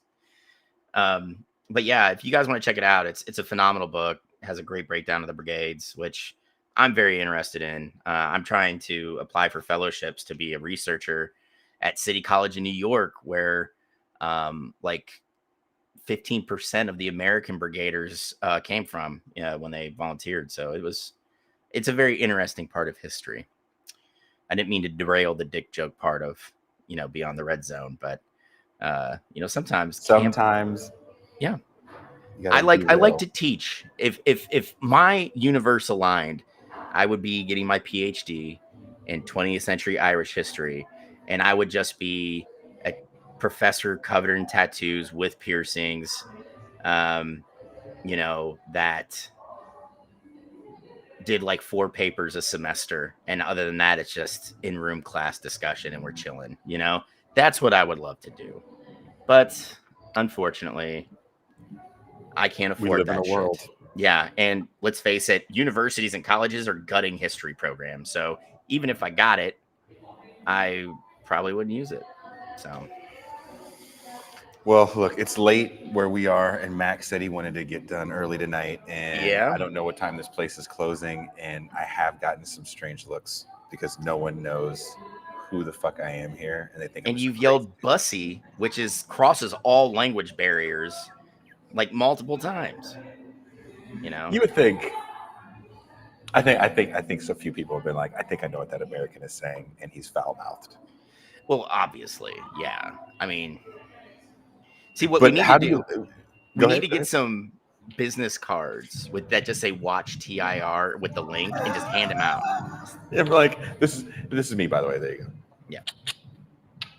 Turn around, nice and long. All right, here, take it down.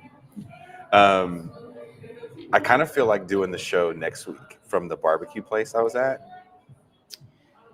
Oh man, you're gonna make It's a me want to. it's a really good barbecue place. And if I told you how much I spent for a whole thing of baby back ribs and 3 sides, you would run down here so quick. Can someone explain this to me? Like, how is it Jason can get like a whole hog for $6 with another $2 for 3 sides, and then I just want like ribs and mac and cheese from like a local barbecue place, and I get like 4 ribs, a scoop of mac and cheese, and they're like, that'll be $19.50. Dude, so that's what everybody's used to with barbecue, right? If you live in New York or California, I'm not even trying to be funny, you're paying triple that. So I don't know where these motherfuckers found out about how to barbecue like this, but there's been this barbecue place that we pass. I like to do this long walk. It's a couple miles, actually, maybe a mile and a half from downtown where I am to where the food court is. And there's a really good barbecue place in there, but we've been passing this other barbecue place that we've heard about. So I was by myself when I saw you. And so I was like, I'm going to go to this barbecue spot because I've never been there. And I went there. It was dead. And I looked at the menu. They had costillas, which is ribs. They had beef and pork. So I was like, let me try the pork ribs. And they're like, okay, you get some sides. What do you want? And I was like, well, you can't fuck up French fries. No. French fries. They're like, okay, we'll give you corn and cotton bread. Big ass piece of bread. But it was like not brioche, focaccia, which was interesting. Yeah, that's like higher end. Yeah, So but see, that's good for dipping in the extra sauce too. That's what I'm saying. So they bring it out, right? It's a rack of baby back on a magnificent bed of house cut fries. They actually cut the potatoes and fried them properly. And keep in mind, they're bringing it out on a flatbed truck. And when Jason says a sign, like, But the restaurant, right? It looks like I'm in. No one's speaking English. No one can speak English there. But they have the paper tablecloths, like a with the plastic over it, right? They have the roll of paper towels. Oh yeah. With the sauces on the table, right? So they bring the ribs out, coated in sauce, right? I'm eating them, fall off the bone, delicious. I start texting everybody. I start texting Burgess and our other buddy Dave. I'm like, I found the new spot we're gonna go to tell them the prices and everything. I was just fucking. I wanted to cry almost, Mac. And then they make ostrich there. They do buffalo there. There's some sort of snake meat they have there. I'm gonna tell you right now, they're doing all this crazy shit. If I could afford it, I would strictly eat bison and chicken. Bison meat is so fucking great, man. Dude, they have a bison burger. This big ass woman was trying to eat it. She was big as shit. And I looked over. I was watching her try to handle this motherfucker because I was like, I gotta see this shit. The motherfucking Mac. I'm not trying to be funny. Yeah. She would have to be half reptile to open her mouth to put her mouth around that motherfucker. And it was just all meat. frothing jokes commence. And That's what she said. Yeah, she couldn't eat it all. And I was like, okay, when we come back, we got to get the burger because they didn't really have pictures on the menu. You know, usually you used to have Yeah. the pictures of shit. Well, see, I that's didn't how know you what know a anything place looked is like. good when there are no pictures. Like they just live off my food tastes good, and if you, that's what literally that's what Jason's last sexual conquest said. She was like snake meat. Oh goddamn! Jason turns into the black dude from Full Metal Jacket. Got Alabama black snake. But it ain't too goddamn buku.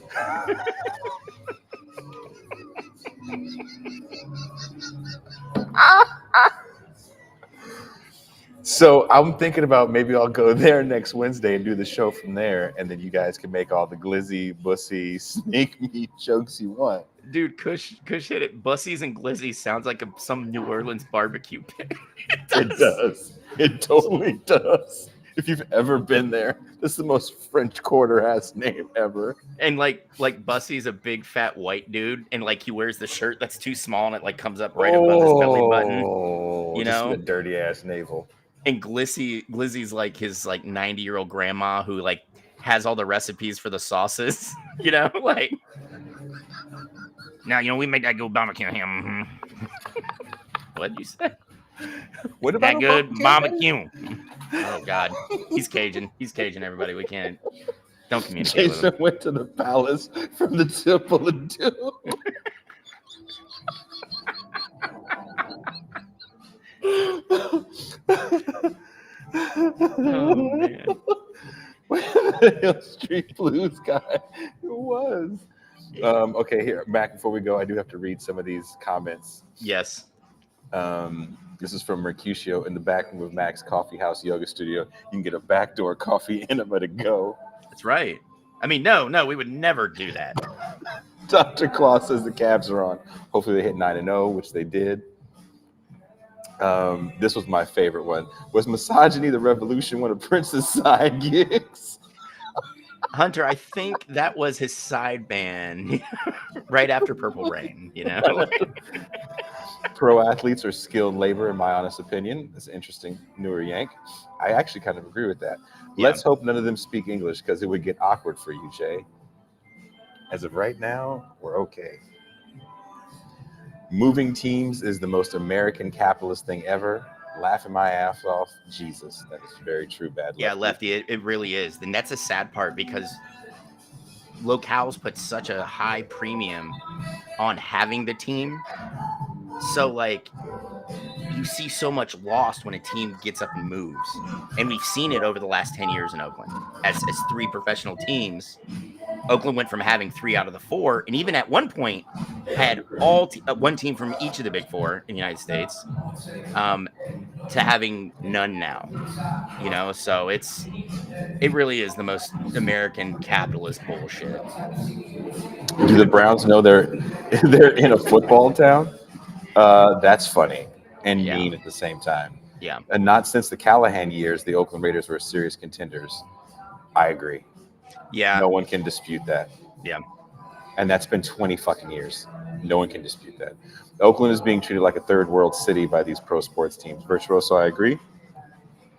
Bad Lefty says, I know the fuck all about baseball, but them Yankees know how to make a nice cap. Well, it was Jay-Z who said he made a Yankees cap more famous than the Yankees can. Oh, eat a dick, dude. Yes, Fred Durst can say the same thing. What is even the economic argument in favor of tax-paid stadiums? Some economic growth in the area. How could it possibly offset? Just seems like backroom deal BS. If you are catching this at the end for some reason, go back and listen to about 40 minutes in. Mac does explain that. I feel like any moment someone off camera of Jason will in Spanish tell him it's his turn at a karaoke to sing his song selection of Escape, the Pina Colada song by Rupert Holmes. That would not be my karaoke song, by the way. It would probably be something by Radiohead or Incubus. I'm a creep. No. I would do anything else. I would do Jason just weird kills the whole fishes off vibe. in rainbows. Everybody starts like crying and wailing in Spanish. Jason's Oh, that's like, my dream, to just like kill a vibe. Everybody's having fun, and I just come in and sing weird fishes off of In Rainbows. Does Hunter have a Heisman moment? Cam Ward has a bunch of plays every game to keep Miami on life support. I say Hunter's entire season, Travis Hunter, is a Heisman moment. There's moments where that kid has come in and caught big passes to keep drives alive or bring the team back. He's broke up or made big interceptions to keep the team alive or come back from wins. He's just a big play machine. When he's not on the field, that team suffers. yeah. And the thing is, he's on the field 95% of the plays. 95. That's just nuts. And a factor the whole time. Insane. Super chat. Thank you, Isaac. Lefties need to read history, not just theory. Yes. Isaac, very important. Very, nail on very the important. Broke gangbang at Dean Cain's. Woke gangbang at Reed Cain's. Bespoke gangbang at Sutter Kane.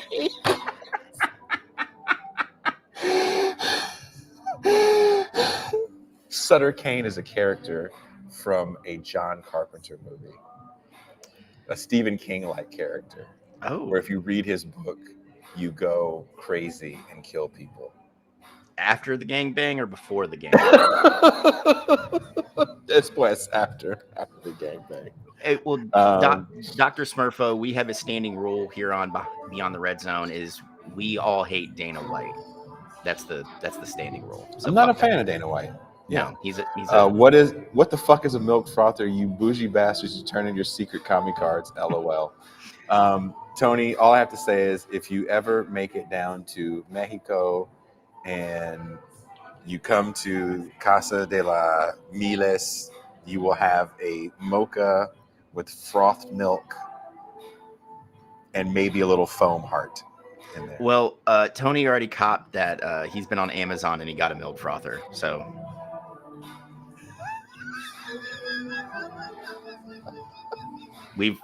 you've converted Tony into a frother. Tony, look at me, Tony. I didn't know you could froth cold milk. I make iced coffee. If you froth the cold milk into iced coffee and you pour the frothed milk in, and you see like this, the menagerie that happens in your glass, it's going to change your whole fucking life, dude. Oh my God. Your whole fucking life. Oh my God. Guys, we can't take Jason on the thing. He will not make it. He's going to be sitting there. We're drinking like Folgers coffee just to stay awake to get through another bombardment. And Jason's like, Mac, my frother broke in the last firefight. What are we going to do? What are we going to do, Jason? Frother broke. You're going to drink the goddamn Folgers. Where was your milk frother? Well, it was in my ammo pouch. Where's the ammo? Oh, I threw that shit out. It was heavy. When it's weighing down these coffee beans, there's a whole beans here, brother. Like we have our boss yelling at us to be quiet. You just hear, I gotta grind the shells.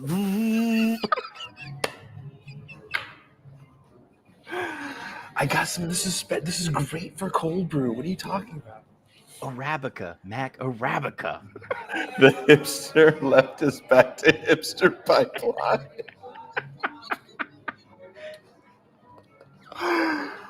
Oh, Mac, thank you so much. Everybody that's watching, thank you guys so much. Everyone that participated in the comments in the chat, thank you so much. Never feel scared to not participate in the chat. We're two dudes having way too much fun, and you guys make it fun. We cannot be a third of this entertaining without you guys. It's three, me, Mac, and y'all. Yeah, I mean, dude, let's face it. We have the best chat in the fucking game, and it's only a matter of time before we get. Oh no, don't R.I.P. Bozo me, bad lefty. That shit. My son says that to me all the fucking time. What is R.I.P. Bozo? It's just like if you mess something up, like my son will be like, "Rip Bozo," and I'm just like, "Oh my God, this sounds so mean. I was like, dude, blue belt or not, I was like, I'll put my fist through your chest. And he's like, you'll break your hand, Rip Bozo. Yeah. Kick him right in the ass. Boot and chest. Fuck you, you little shit. Yeah, Dr. Smurfo, you're right. Because Touré Reed, I made a fast food bet with Touré Reed that he owes me McDonald's if Kamala Harris wins. And since she didn't win, the only thing I was really mad about is the McDonald's bet. And I knew Touré would be like, I'm going to need that McDonald's. I was like, look here, you fucking Trumper. Trump only won because you wanted Mickey D's. Yeah, you're the reason why Trump won. I fucking told him. I said, you know what? I'm going to give you a Trump Big Mac. It'll be the greatest Big Mac, the most delicious, meaty Big Mac you've never had. It's gonna be funny. Like, you're gonna do something with him, bro, and you're just gonna like pull. You're gonna be like Terry Crews from the Longest Yard. You just like pulling Big Macs and cheeseburgers out of your pockets. Just Here, take this shit. fuck you, dude. Torre. I was gonna go cross the border today to celebrate Kamala's McVictory with my free McDonald's, and here I am in a sandwich shop in Tijuana, fucking talking to you guys. I mean, we're gonna blame Torre for making a McDonald's bet. You know, liberals are now turning on like black dudes and Latin dudes. You know, like, are they really? Oh yeah, they are. Really? Dude, it's getting bad. Any small chunk of a demographic that had a big swing to Trump is like failing to realize that there were 15 million less Democratic votes. And in Virginia, they're trying to equate, because there were like 6 people on Virginia's ballot for president, right? Stein pulled like 0.4%. Yeah. And they added up all the third-party ballots, all the votes, and it would have put like Harris like at like 1 above Trump for the total popular vote tally, right? Mm-hmm. And they're like, you know what? Oh, you protest voters, fuck you. You're why we lost. No, dude, because there were like 200,000 fewer votes cast in Virginia than there were in 2020.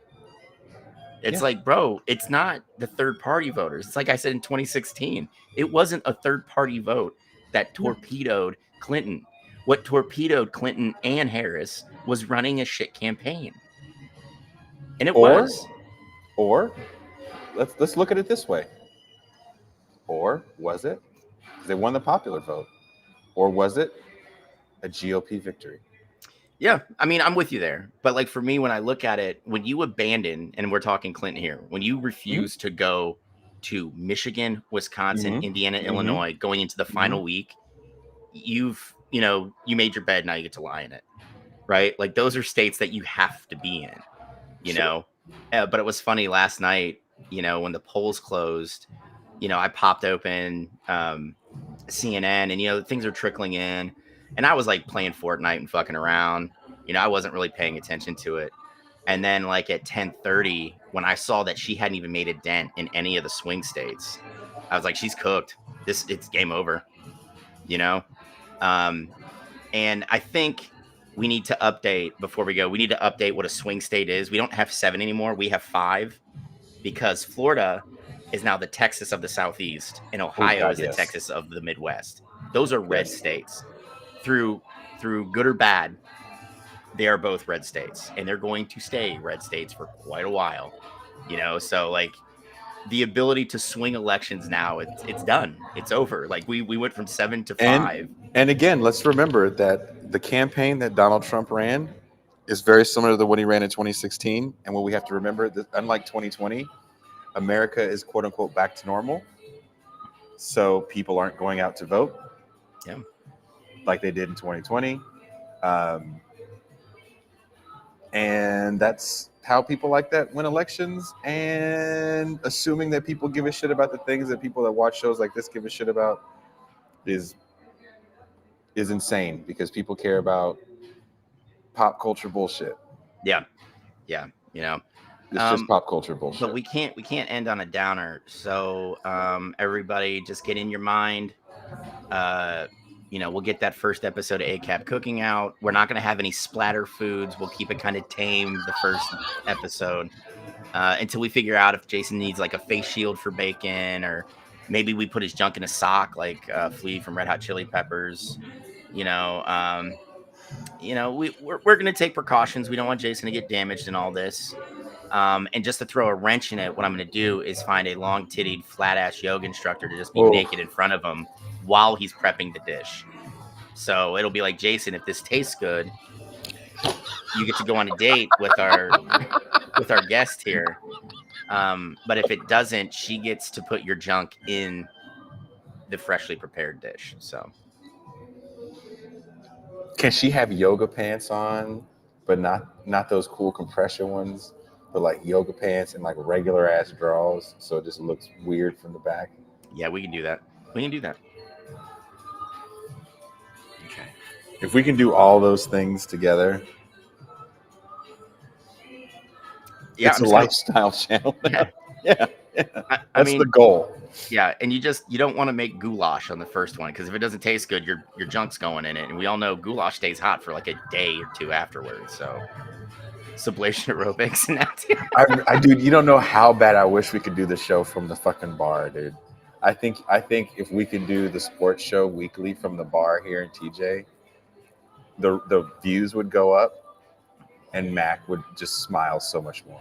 Oh, dude. And I mean, I might make it through like half the episode being like cognizant of my surroundings. Because if I've got beer there, it's just going to keep.